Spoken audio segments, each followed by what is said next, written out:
to our how to write a thesis statement tutorial. If you, as you watch this video, I'm going to show you and teach you how to take our ideas we've been working with for Of Mice and Men and kind of put them on the page together and synthesize them or put them together and come out with an idea we can write about, a statement, a thesis statement. So enjoy the video. As you go about doing the assignment and writing your own, pause the video, rewind it if you need to, and remember that all of this is a process. Nothing has to be right. So I hope you enjoy my newfound video editing skills, acceptable, and I hope that you have fun. All right, see you soon.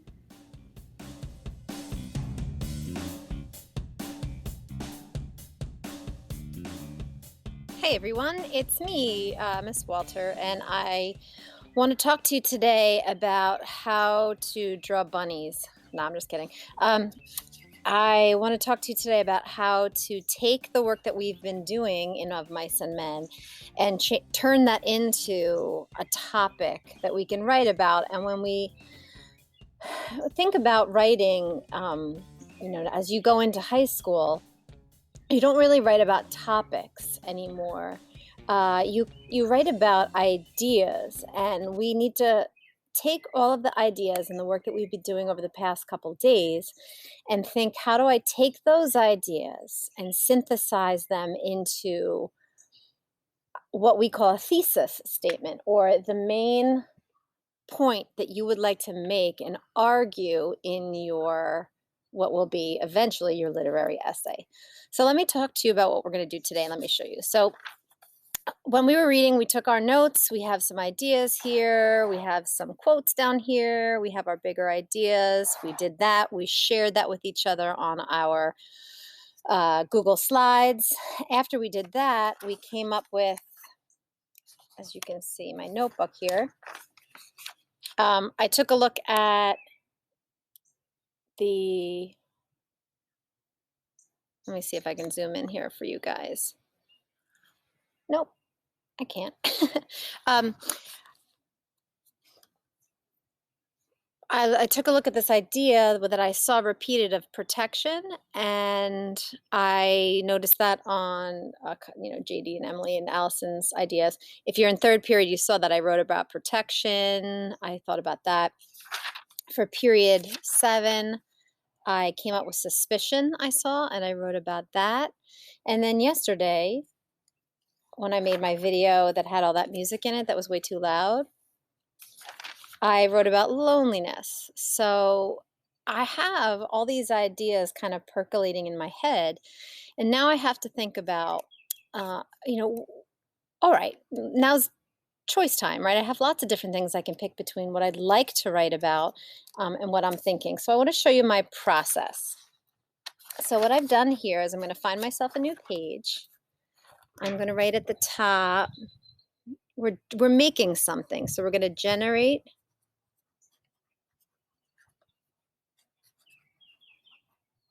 our thesis statements. Of course, I run off the page. Okay. And I want you to know, if I can leave you with anything, as the year kind of comes to an end pretty soon, and I send you off to high school, that no one writes by putting their pen on the paper and coming up with perfect ideas in perfect order. If they do, then they're not doing it right, and it's not going to work. So this process should be a bit of a struggle. That's exactly what good thinking is. It's thinking of things and saying, this is awkward, this is weird, this is hard. So don't be intimidated by any of that as you come across this. I think this is where writers stumble. They think that all the ideas should just come and be there in one perfect spot, and they shouldn't. So I want you to acknowledge to yourself that writing is hard work.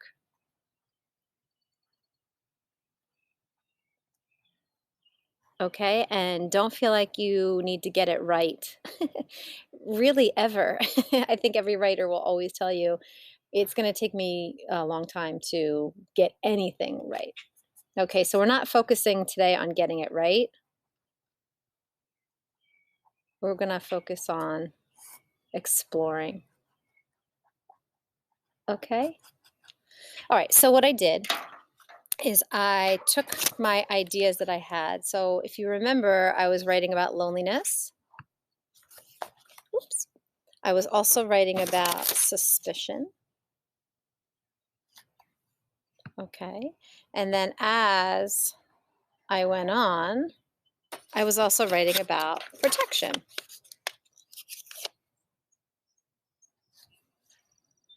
Okay, so I've got all my ideas, these three ideas in front of me, and I want to ask myself, okay, do these intersect in any way? Is there anything here that I can think about when it comes to George and Lenny and the mice and the dream and there's so many more things that I could write about in this book, but for me, I'm going to narrow it down to just this because I can't write a 700-page essay. That would be crazy. Suspicion to me, I didn't really like what I wrote about suspicion. I felt like it was kind of flat, so I don't know if I want to write about that one today. And loneliness is something I think I could do something with. Now, is loneliness connected with protection in any way? Well, no. But if I think about it a little deeper, kind of yeah, right? So I've got George and Lenny here. Oh, I got to make Lenny bigger. I'll make him bigger like that. Here's George. George and Lenny here. And as we've talked about, without each other, they'd be lonely. Together, they're almost protected against loneliness. I'm going to write that down. That sounds pretty cool. Protected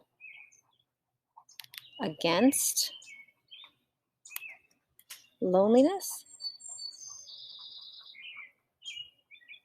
Does that work? Is that an idea that you see in Of Mice and Men, that the two men's relationship, and I think we've been talking about that,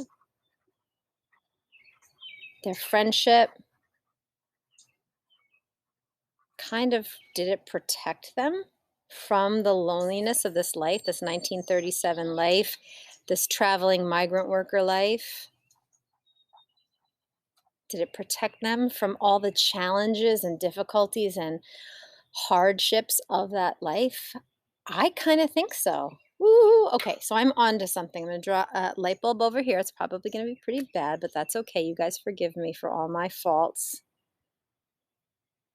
Right? Does it look something like this? And then it has little... Okay, so I just had an idea. I have an idea. I think I can write about loneliness and protection. Okay, so up here in my thesis generating statements, I want to write an essay that will prove, okay, I'm going to come up with not a statement of fact that George and Lenny were friends. That's not something that you can debate. It's very clear. That's something you can argue. Lenny was super strong. That's a fact. That is absolutely a fact from the story. So I'm not going to prove something that is simple fact. I'm going to go back into those ideas that I was just talking about with loneliness and with protection. All right, so I'm going to get back to my purple.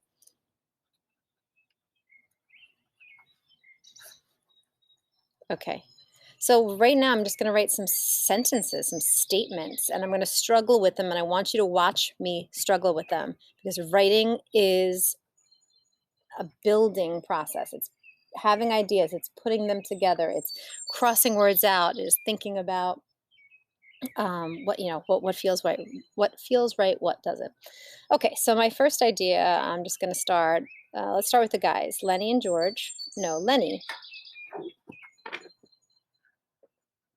was George's protection from loneliness. And now my dog just kissed me. Lenny was George's protection from loneliness, but like, what is it about loneliness that you would need protecting from? Well, loneliness is sad. Loneliness can be cruel.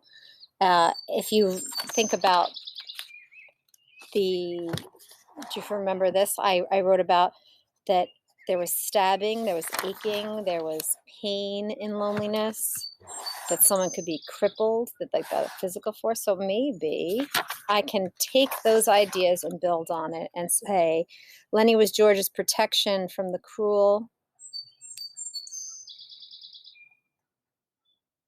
pain, ooh, of loneliness. That's pretty cool. All right, let me see if I can write another one. Okay, George and Lenny, let me think about their friendship, right? And if I think about like what the two of these men did with one another and what they gave each other like a little bit of safety. George and Lenny, George, created, let's call it a safe haven for one another. Now I need to get my words in here. The safe haven in my mind was as protection from the challenges of life.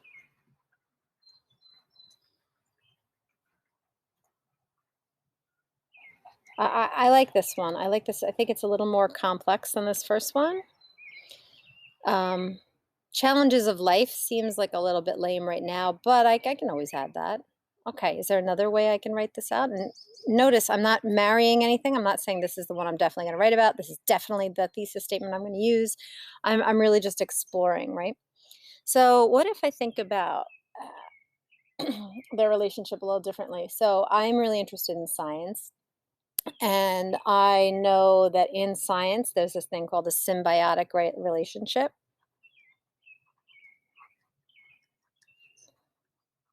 where one organism relies on the other I'm going to draw an organism. I don't know. Relies on the other organism to kind of, without each other, they can't live. They can't, get whatever it is that they need from each other. You can tell I'm not a real scientist, but I play one on these live videos. So what if I think of their relationship as symbiotic? Like this is Lenny, this is George. They need each other to survive. That's a pretty cool idea. George and Lenny.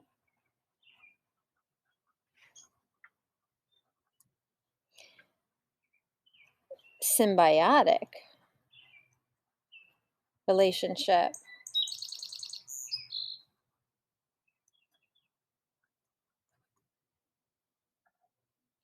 Okay, what do I want to say? Their relationship, it didn't work, right?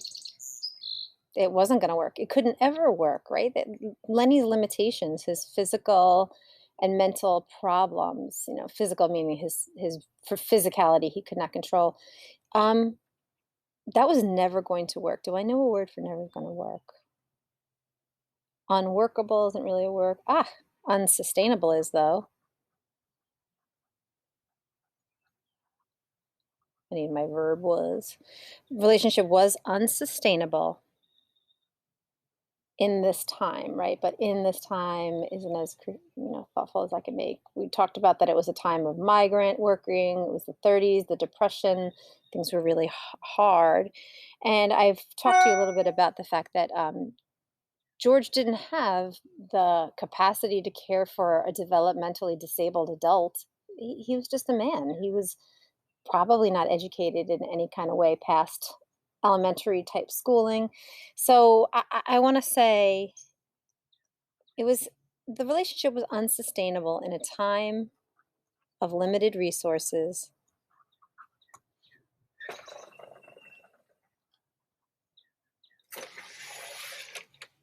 As all men struggle to survive, right?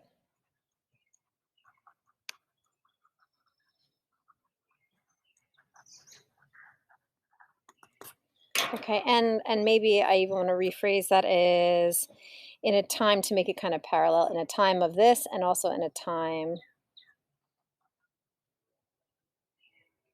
of struggle. I don't know. So here, what I did, okay, it took me 15, I'm looking at my clock right now, it says 13 minutes. It's been 13 minutes since I started doing this thinking. And actually, if I think about it, I've been thinking since I've been making my notes, right? And look, if I come back here, I wrote this before on April 23rd. The relationship between the two men may drive the plot, right? Isn't that kind of what I'm talking about right now, even? Anyway, so we've been thinking and thinking and thinking as we've been reading. We've been jotting our thinking down here. We've been jotting them in our annotations. And now we're taking all of that work and we're creating an idea from these ideas to create these thesis statements, okay? I came up with 3. I don't know what I'm going to use, if I'm even going to use any of them. But this is what I'd like you to do today. I would like you to, not right here. Okay, and I'll write this out on the posting too. I want you to go back and look at your notebook entries. Okay, I picked out loneliness, protection. I picked out also suspicion. I want you to create your own thesis page. Okay, and if this is the page, okay, write thesis and post your post-its here, and then talk to yourself. You know, are these two related in any way? Do they overlap? Is there a way that you can kind of synthesize or put together these 2 ideas to come up with an idea? And if you can, that's great. But if they don't overlap, like I had suspicion and loneliness, and I don't really think those overlap, so I might just go with what I liked better and what I think I have more to say about, which would be lonely. So then you're going to write a sample thesis. Do the first one. Sample another one, and then another one, okay? So at the end of your thinking session, you're going to have 3 workable ideas that you can prove, right? This essay will prove one of these things, okay? And that's where we're going to stop. You're going to take your time, you're going to do some thinking, you're going to remember that getting it right is not our point here, but we want to explore. All right, thanks for watching, and good luck.